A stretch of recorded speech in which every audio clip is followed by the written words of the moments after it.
কি অবস্থা সবার? আশা করি তোমরা সবাই ভালো আছো। তো আজকে আমাদের গতিবিদ্যার ৭৭ নম্বর যে ম্যাথটি আছে সেটা একটা কনসেপচুয়াল ম্যাথ। এটা একটু বুঝতে হবে আগে, তারপরে জিনিসটা করতে হবে, ঠিক আছে? এটা কোনো নির্দিষ্ট অ্যান্সার নাই, কিন্তু এই জিনিসটার উপর বেস করে তোমরা একটা সূত্র ক্রিয়েট করতে হবে, ঠিক আছে? তাহলে চলো আমরা এটা দেরি না করে শুরু করি। তো এখানে কি বলছে যে মেঝেতে অবস্থিত একটি ফোয়ারা থেকে পানি চারিদিকে ছড়িয়ে পড়ছে, ঠিক আছে? যদি ফোয়ারার মুখ থেকে পানি ভি বেগে নির্গত হয় তবে ফোয়ারার চারপাশে ভূমিটা কত ক্ষেত্রফলে পানিতে ভিজবে, ঠিক আছে? আচ্ছা, তো এই জিনিসটা বুঝতে হলে তোমাকে একটা জিনিস বুঝতে হবে। ধরো এটা একটা নজল, ঠিক আছে? একটা নজল, আর এটা ধরো একটা গ্রাউন্ড সারফেস। হ্যাঁ, এটা একটা গ্রাউন্ড সারফেস দেওয়া আছে চারপাশে, এটা একটা গ্রাউন্ড সারফেস দেওয়া আছে। তো আমরা অনেক সময় কি শপিং মল, যে উন্নত মানের শপিং মলগুলো আছে, এখানে আমরা দেখি না যে এইভাবে ফোয়ারার সৃষ্টি হয়, এইরকম ভাবে পানি পড়তে থাকে, এই দিক থেকে এই দিকে এরকম ভাবে পানি পড়তে থাকে, ঠিক আছে? তো এখানে যেটা বোঝাইছে যে এইরকম একটা নজল থেকে বা ফোয়ারা থেকে পানি এভাবে পড়ছে, ঠিক আছে? এভাবে পানি এখান থেকে উঠছে, পানি ওঠার পর এটা ভি বেগে বেরোচ্ছে, ঠিক আছে? এই যে এখান থেকে যে ভেলোসিটিটা বেরোচ্ছে সেটা ভি বেগে, এখান থেকে যে ভেলোসিটিটা বেরোচ্ছে সেটাও ভি বেগে, ঠিক আছে? এখন এটা সর্বোচ্চ যত দূরত্বে পড়বে, তো এরকম তার এরিয়াটা কত হবে, ঠিক আছে? যে কত এরিয়া জুড়ে পানিটা পড়বে এবং কত এরিয়া জুড়ে এই পানিটা এটাকে সবকিছুকে ভিজাবে, ঠিক আছে? সবকিছুকে ভিজাবে। তো সবার আগে একটা জিনিস বলতে হয় যে যখন কোনো একটা পানির ফোয়ারা এরকম বিবেগে বের হয়, তাহলে সেটা কতটুকু দূরত্বটুকু করবে সেটা আমরা কি সূত্র থেকে বের করতে পারি? তার আণবিক পাল্লা থেকে। তো আণবিক পাল্লার ফর্মুলা আমরা কি জানি? যে R is equal to V naught square sine two theta naught divided by g. এটা আমরা জানি। আণবিক পাল্লার ফর্মুলা এটা আমরা জানি, ঠিক আছে? আচ্ছা, এখন সর্বোচ্চ কতটুকু হতে পারে? সর্বোচ্চ আণবিক পাল্লা আর ম্যাক্স কখন হবে? যে এই আর ম্যাক্সটা আমরা কখন পাবো? আর ম্যাক্সটা তখনই হবে যখন এই two theta is equal to 90 degree হবে, বা theta is equal to 45 degree হবে, ঠিক আছে? তো two theta is equal to 90 degree বা theta is equal to 45 degree হবে। তো সেই ক্ষেত্রে যখন এটা 45 ডিগ্রি হবে, তো সাইন 90 ডিগ্রি মান হতো 1। তো আর ম্যাক্স এর ফর্মুলা তখন আমার দাঁড়াবে v naught square divided by g. V naught square divided by g, ঠিক আছে? তখন এই জিনিসটা এরকম হবে। আর একটা কনসেপ্ট মনে রাখবা, এই যে ফোয়ারাটা যখন এই পুরো এলাকাকে ভিজাবে, তখন এটা একটা বৃত্তাকার পথ ক্রিয়েট করবে, ঠিক আছে? এটা একটা এরকম বৃত্তাকার পথ সে ক্রিয়েট করবে, ঠিক আছে? এরকম সে একটা বৃত্তাকার পথ ক্রিয়েট করবে। সে এই দিকেও পানি পড়বে, এই দিকেও পানি পড়বে, এইখানে পানি পড়বে, এইখানে পানি পড়বে, ঠিক আছে? এরকম সব চারপাশটা জুড়ে সে পুরো জায়গাটা এরিয়াটা ভিজাবে। তো সেই ক্ষেত্রে তখন তার এরিয়াটা কি হবে? যখন বৃত্তাপথে পানি ঘুরবে তখন আমরা বৃত্তাকার পথের বা বৃত্তের ক্ষেত্রফল আমরা কি জানি? যে পাই আর স্কোয়ার, এটা আমরা জানি না? আচ্ছা, তো এখানে সেই জিনিসটা হবে না, এখানে হবে কি পাই আর ম্যাক্স তার স্কোয়ার, ঠিক আছে?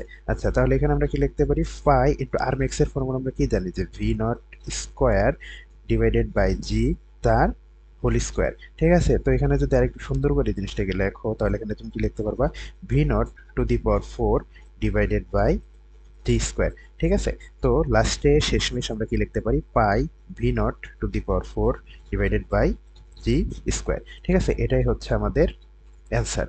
তো এই জিনিসটা খুবই কনসেপচুয়াল সুন্দর একটা ম্যাথ। এই জিনিসটা বুঝতে পারলে এখান থেকে অনেক ম্যাথ আসতে পারে। তো এখান থেকে যদি ম্যাথ আসে বা ডিজিট দিয়ে দেয়, তখন জাস্ট এই ফর্মুলাটা ইউজ করে এটার এরিয়াটা বের করে ফেলবা, ঠিক আছে? এটার এরিয়াটা বের করে ফেলবা।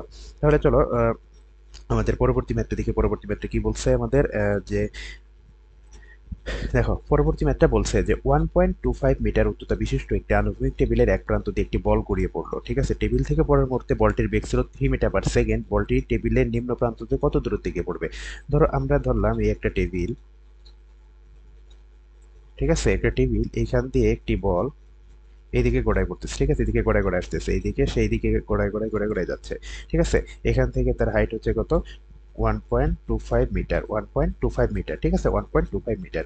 তো আহ, এখান থেকে এই কর্নার থেকে তখন যে বলটা পড়ছে তখন তার বেগ ছিল 3 মিটার পার সেকেন্ড। তো এখান থেকে যখন সে নিচে পড়ছে, তো এই যে কতটুকু দূরত্বে সে পড়বে এই জিনিসটাই আমার বের করতে হবে, ঠিক আছে? এই জিনিসটাই আমার বের করতে হবে। তো তাহলে ফার্স্টে আমরা এখান থেকে কি বের করবো? টি টি ইজ ইকুয়াল টু আমরা কি জানি? যে 2h ডিভাইডেড বাই জি। বা এখানে তুমি যদি ডিরেক্ট সূত্র বসাও, তাহলে 2 ইন্টু 1.25 ডিভাইডেড বাই 9.8, এটা বসাবো।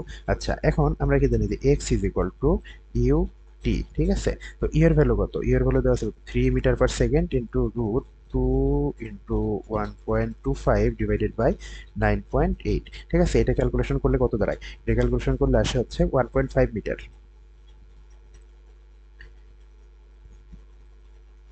এটা ক্যালকুলেশন করলে আমাদের আসে 1.5 মিটার, ঠিক আছে? এটাই হচ্ছে আমাদের অ্যান্সার।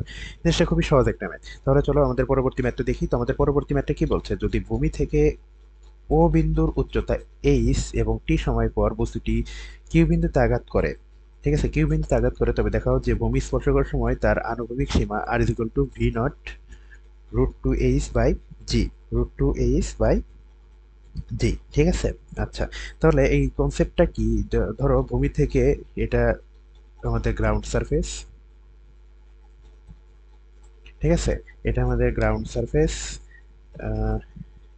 আচ্ছা, এই এরকম একটা উচ্চতায় একটা বস্তু রাখা আছে, ঠিক আছে? এরকম একটা বস্তু রাখা আছে।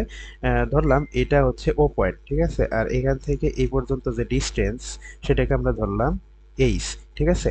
এইচ, আর এই পয়েন্টটা হচ্ছে আমার কিউ, এই পয়েন্টটা হচ্ছে আমার কিউ। তো আমরা এই এইচ ইজ ইকুয়াল টু কি লিখতে পারি? এইচ ইজ ইকুয়াল টু আমরা কি লিখতে পারি যে V Y naught T plus half জি টি স্কোয়ার, এটা আমরা লিখতে পারি কিনা? এটা আমরা লিখতে পারি না। কিন্তু যেহেতু বস্তুটি স্থির অবস্থায় ছিল, তার মানে এই টোটাল পোর্শনটুকু হয়ে যাবে কি জিরো। তাহলে এখান থেকে আমরা কি লিখবো, যে H is equal to half G T square, এটা আমরা লিখবো। তো আগের যে ম্যাথটা আমরা করলাম, সেই ম্যাথটা মূলত এই সূত্রে প্রমাণের অ্যাপ্লিকেশন, ঠিক আছে? তো এখান থেকে আমরা যদি টি বের করি, তাহলে এখানে আমরা কি পাবো, যে root two h divided by g, এটা আমরা বের করতে পারবো। আচ্ছা, এখন আমরা আবার আণবিক পাল্লা আর ইজ ইকুয়াল টু কি জানি, যে ভি নট ইন্টু টি। তো এখান থেকে আমরা যে ভি নট আর টি এর ভ্যালু কোনটা পাইছি, টু এইচ ডিভাইডেড বাই জি। তো এটাকে তুমি যদি আরেকটু সুন্দর করে লেখো, তাহলে তুমি এখানে লিখতে পারবা two V naught square h divided by g. এটা লিখলেও তোমার অ্যান্সার হবে, ঠিক আছে? এটা লিখলেও তোমার অ্যান্সার হবে। তো আজকে মোটামুটি আমরা 3টা ম্যাথ সলভ করলাম। এই 3টা ম্যাথ সলভ করার পর আমাদের লাস্ট যে ম্যাথটা আছে, সেটা হচ্ছে, দেখো কি বলছে,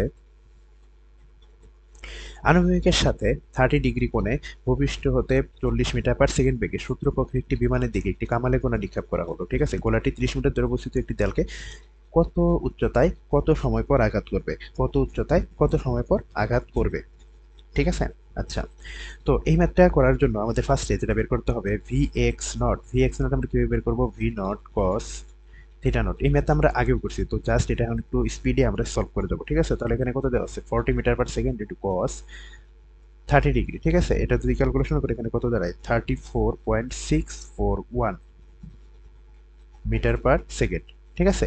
মিটার পার সেকেন্ড। আচ্ছা, এখন গোলাটি বলছে কি, গোলাটি 30 মিটার দূরে, গোলাটি 30 মিটার দূরে অবস্থিত একটি দেয়ালকে কত উচ্চতা আঘাত করবে। তো আমরা এখান থেকে আমরা কি লিখতে পারি, যে এক্স ইজ ইকুয়াল টু কি, V x not into T, এটা আমরা লিখতে পারি না? তাহলে এখান থেকে আমরা কি লিখতে পারি, যে 30 is equal to V x not কত বেরোইছে, 34.641 ইন্টু টি। তো এখান থেকে যদি তুমি টিটা বের করো, তাহলে এখান থেকে টি এর মানটা কত আসে, এখান থেকে টি এর মান আসবে 0.866 সেকেন্ড, 0.866 সেকেন্ড, ঠিক আছে? 0.866 সেকেন্ড। এখন এখন যদি আবার আমরা V naught sine theta naught, বা এটাকে আমরা কি লিখতে পারি, V Y naught, V Y naught যদি বের করি, তাহলে এখান থেকে আমরা কত পাবো, 40 সাইন 30 ডিগ্রি, বা এখানে কত আসে, 20 মিটার/সেকেন্ড, এটা আসবে। আচ্ছা, এখন ধরো টি সময় পর, এখানে এই টি সময় পর যদি আমাদের উলম্ব সরণ আমরা যদি ওয়াই ধরি, তাহলে ওয়াই সমান কি লিখতে পারি, যে V Y naught t minus half জি টি স্কোয়ার, ভি নট টি বা হাফ জি টি স্কোয়ার। তো ভি ওয়াই নটের মান কত, 20 ইন্টু টি, টি কত বেড়েছে, 0.866 মাইনাস 4.9 ইন্টু টি কত, 0.866 তার স্কোয়ার, ঠিক আছে? এখন এটাকে তুমি যদি ক্যালকুলেশন করো, তাহলে এখান থেকে তুমি পাবা 13.645 মিটার, ঠিক আছে? তো এটাই মূলত আমাদের অ্যান্সার। তো এখানে আমরা কি করলাম, যখন আণবিকের সাথে 30 ডিগ্রি কোণে ভূপৃষ্ঠ হতে 40 মিটার/সেকেন্ড বেগে নিক্ষেপ করছি, তখন আমাদের প্রথমে কি হয়েছে, তো এখানে কনসেপ্টটা যদি আমরা একটু আঁকাই, জিনিসটা হয়েছে এরকম, ঠিক আছে? তো এইদিকে ভি এক্স আছে, ভি ওয়াইও আছে, ঠিক আছে? এদিকে কিন্তু জিনিসটা যাচ্ছে এদিকে। তো এটার জন্য আমাদের ভি এক্স এটা বের করতে হবে, এই পোর্শনটাও বের করতে হবে। এখন এই 30 মিটার ধরে ধরো এখানে রাখা আছে 30 মিটার, এইটুকু হলাম আমরা ডিসটেন্স 30 মিটার। তো এই 30 মিটার এই পাঁচটা যখন যাবে তাহলে সেখানে যে যেতে তার একটা সময় লাগবে, এই সময়টা আমার বের করবো। এখন এই সময়ে আমার কত উচ্চতায় বস্তুটা আছে সেই জিনিসটা আমার মূলত বের করতে বলছে। তো এই ফর্মুলা তোমরা এই যে যে ম্যাথটা আমরা যেভাবে করলাম এই ম্যাথটা আরেকটা ফর্মুলা ইউজ করে করা যায়, একদম ডিরেক্টলি ইউজ করে করা যায়।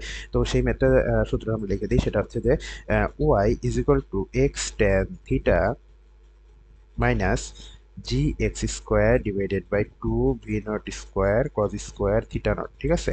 কজ স্কোয়ার থিটা নট এই ফর্মুলা ইউজ করে তুমি এই ম্যাথটা ক্লিয়ারলি সলভ করতে পারবা।